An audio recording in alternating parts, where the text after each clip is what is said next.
So when we talk about the migration, just so everybody's clear, there is a separate system that's basically being built, particularly in the financial world, that's based around blockchain technology.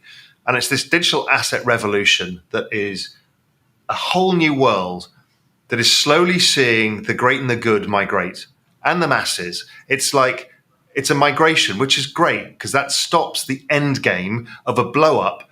The less people you have on the sinking ship, the less people it hurts. Okay? And people are sensing that. The monetary debasement is one of the ways they get hurt. The pension crisis is another. So I think that migration is not smooth.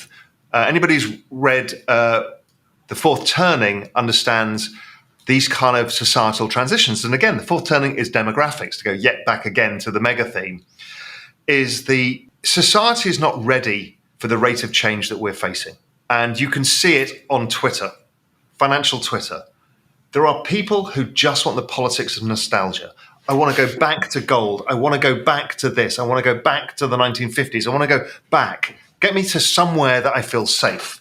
And they fight the people who say, no, let's move forward because we can create something better. But everybody kind of fears change within this because we don't know what it is and it's changing so fast. The labour force entirely and come out of politics is when that transition will have been completed. And the millennial generation will have taken over with probably the Gen Xers mainly in the leadership roles. And that transition is not going to be good.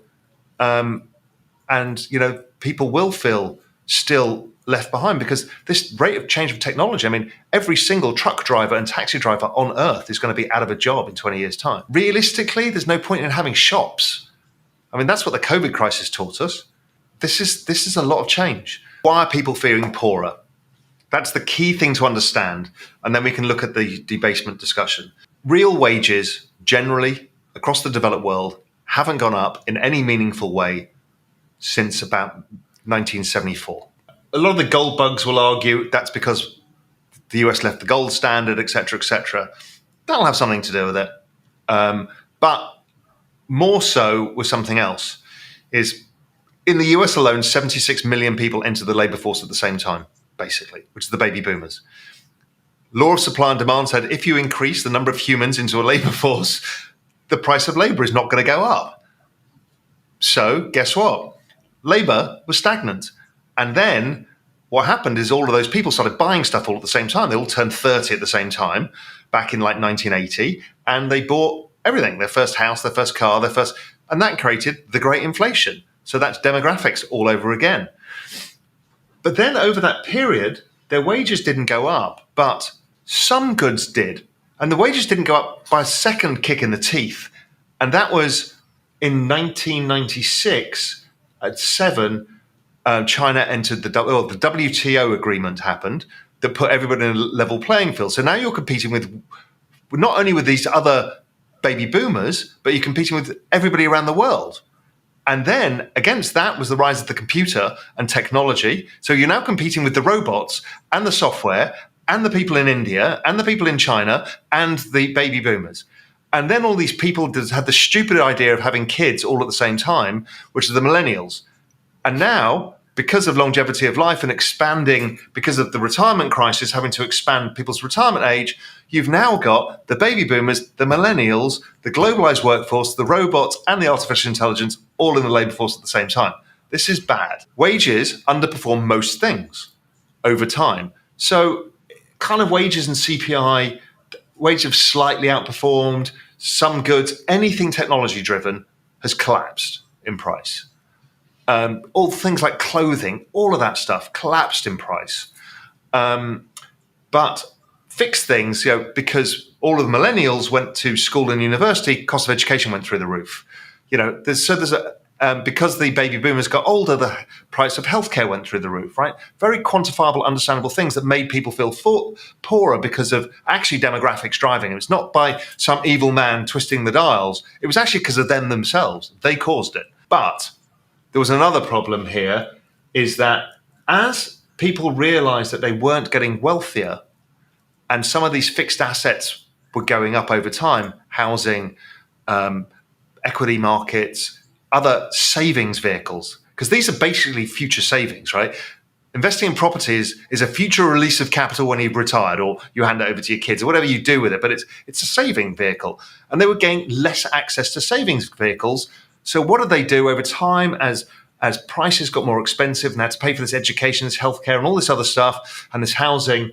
They borrowed money, and then they borrowed more and more and more money to make up for the shortfall. When you actually adjust household balance sheets in the US, adding wages plus borrowings, it keeps in line with stuff like the S&P. But what they did was basically hole themselves out and create this massive indebted economy. And then meanwhile, these fixed assets were creeping higher. Cut to 2008, and something happened that none of us had dealt with before, is they decide that they were going to do something called quantitative easing, which was buying bonds by printing money. And that, no, it wasn't inflationary, and it wasn't going to go through the banking system, and it was mainly technical. And part of that's right. And it didn't cause inflation, really. CPI never was correlated to it. And so the central banks did more of it. And it kind of started stimulating markets, and they thought, oh, this is good. This helps out with the pension crisis and all of these people's savings. But the problem is these assets started taking off in price and the wages didn't. So now you can buy less of an ounce of a ounce of gold, or less of a house, or less of a share of the S&P, or whatever it may be. And then they continue to do this, and this continued to happen. And people started saying it's the liquidity from the Fed flowing, or from the central banks flowing into the markets. But when you actually look at the volume in equity markets, it's going down. Participation was going down for the entire decade that this was supposed to be a liquidity-driven market. So where's the liquidity? Oh, it's hedge fund. None of this was true. What actually was happening is something more insidious, something more awful, was the fact that the value of money itself, not the value of the currency, which is the dollar or the euro or the yen, the value of money was going down, and the money was being debased because we were making more of it. So the same example of those baby boomers entering the labor force, too many people at the same time, too much money at the same time, made the value of money go down relative to the assets. Now, everyone goes, huh? But when you look at gold versus equities, that relationship's as old as both of those markets, goes back 100 odd years, and it's always been kind of in a range. Gold gets expensive, gold gets cheap, equities expensive, equities. We're nowhere to suggest it's overvalued.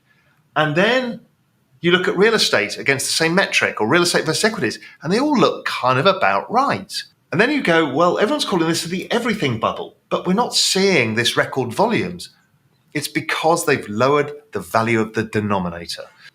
So this is, once you get your head around this, you understand that the central banks have been expanding their balance sheets by about 15% a year, and therefore we're all getting poorer by 15% a year, which is why we've got populism and we're so miserable, because wages are not going to close that gap. So even if wages go up 3% a year, you're 12% net worse off. And then you've got no interest rate in the bank. You can't put it in the bond market. You are screwed. So you just feel like, why can't I get anywhere? And this is why we can't get anywhere, because all the assets are going up in price, and the things that are variable, like wages, don't go up. And that's where CPI comes in, because it's variable, because commodities you can make more of and fill supply. There's only some that have more fixed supplies.